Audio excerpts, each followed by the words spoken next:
Although it seems conflict exists in all corners of the globe, so does soccer. A game with the ability to bring people together, even if they might seem to have little else in common.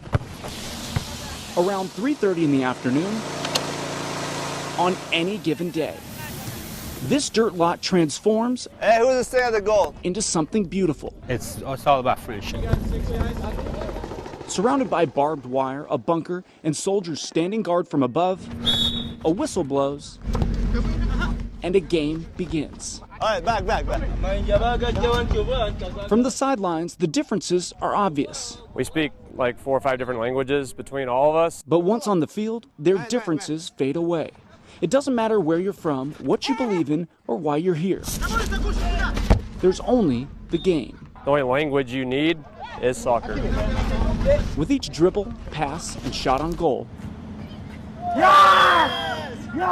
the beautiful game unites a staff sergeant from Virginia, a contractor from Uganda, and an Afghan translator from Kabul. There's only one soccer ball and the rules are all the same. Turning this dirt field into a cultural bridge. You throw a ball out on a field, it could be dirt, grass, gravel, and you can sit there and play for hours with people you don't even know. It's more than just a ball, a sport. It's about like the people that we come together with, and it more or less eases tensions without knowing it. In a place where joy, fun, and friendship are hard to find, this game creates a foundation for all three. And in that way, it's as much a part of the peacekeeping process as the many missions run here in Afghanistan. Thank you, sir. While the game only lasts a few hours, I'm told the friendships forged on this dirt field in the middle of a war zone will last a lifetime. Reporting from Tactical Base Ganbury in Afghanistan, Blake Essig, Channel 2 News. His name is Specialist Seon Kim, a young man who put his dream on hold to serve his country. To safely get around Afghanistan, taking to the air becomes almost routine. Each day, more than 500 fixed and rotor-wing aircraft move supplies and soldiers across the country. But when aircraft fall victim in this 16-year conflict, members of the 425 are ready to respond within minutes. We have a board over here with everyone's name. 27-year-old Specialist Seon Kim, originally from South Korea, This is my room. is one of 2 medics on what's known as the Area Response Force. My job is to make sure that those people in the downed aircraft have the best chance they have to survive and get to higher care. Still stable? Minutes can mean the difference between life and death for the most seriously injured, Check that tourniquet. requiring a constant state of readiness. It can happen in any moment, even now. A mission that can be stressful and even mentally draining, which is why soldiers say you have to find a way to clear the mind.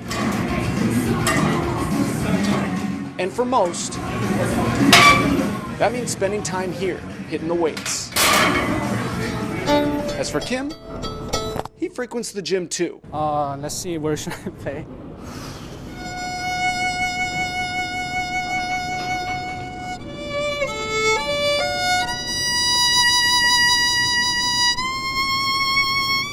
But he's not here to lift. For him, it's all about the acoustics.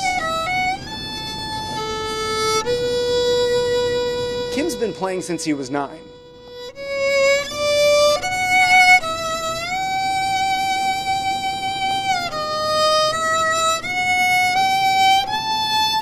And the sound and the almost limitless voice that you can make out of it. Different textures and colors. His dream, to travel the world as a concert violinist. Judging by the talent, Afghanistan may only be his first stop. And while he doesn't get to play as much as he'd like, it still serves as practice. There's no such thing as perfection in violin or in music. You just keep going up and up. And the guys at the gym don't seem to mind attending his pop-up concerts. You know, you hear that, and it's the kind of sound that just kind of strikes you, and you stop and just have to listen to it, because it just kind of it draws you in, it's enthralling.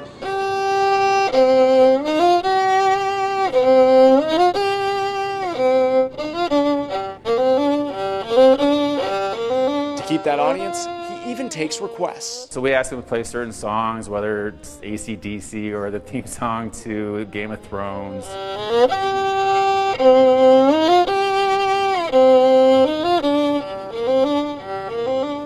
While the music choices here may be up for debate, Kim's decision to join the Army was not, opting to put his own musical aspirations on hold. I still have all of my life to pursue it. To honor the country which gave him citizenship and an opportunity to receive higher education. Meaning for now, Specialist Kim is focused on saving lives and serving his country, with the hard rock of Rotors providing the soundtrack. And for this symphonic soldier, that hits just the right note.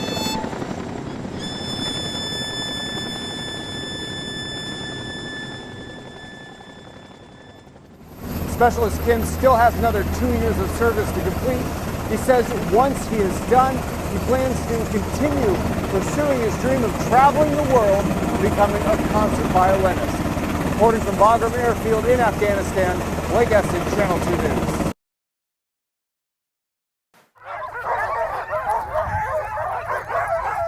If this face looks familiar, it's because it is. We last spoke with 41-year-old Steve Watkins about 2 years ago. And how do you introduce yourself at a party? When he shared his story of what happened after attempting to become the first man to complete the Iditarod and climb Mount Everest in the same year.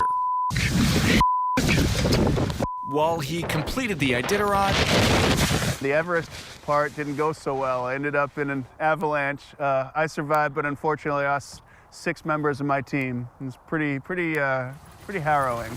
An experience that hasn't slowed him down at all. Since then, the former Army Ranger and Fort Ridge soldier has continued his work as a contractor in the Middle East, received a master's degree in politics from Harvard, and is now preparing once again to run the last great race, while also running for a seat in the U.S. House of Representatives, where he hopes to represent his home state of Kansas. Running for office can be as tough as the Iditarod, except there's just a lot of haters out there. You know politics, and you have to realize that that's part of it and do the best you can. And that's what he's doing here, taking a break from the campaign trail to enjoy a little peace and quiet on a different trail, racing his last great race on behalf of his heroes, teachers and veterans. They are the true heroes. What they do is far more important than what I do. And while Watkins isn't racing to win this race, he is racing to inspire. We do tough things because they're great. Spreading joy and a sense of accomplishment from Kansas all the way to Nome. Blake Essig, Channel 2 News.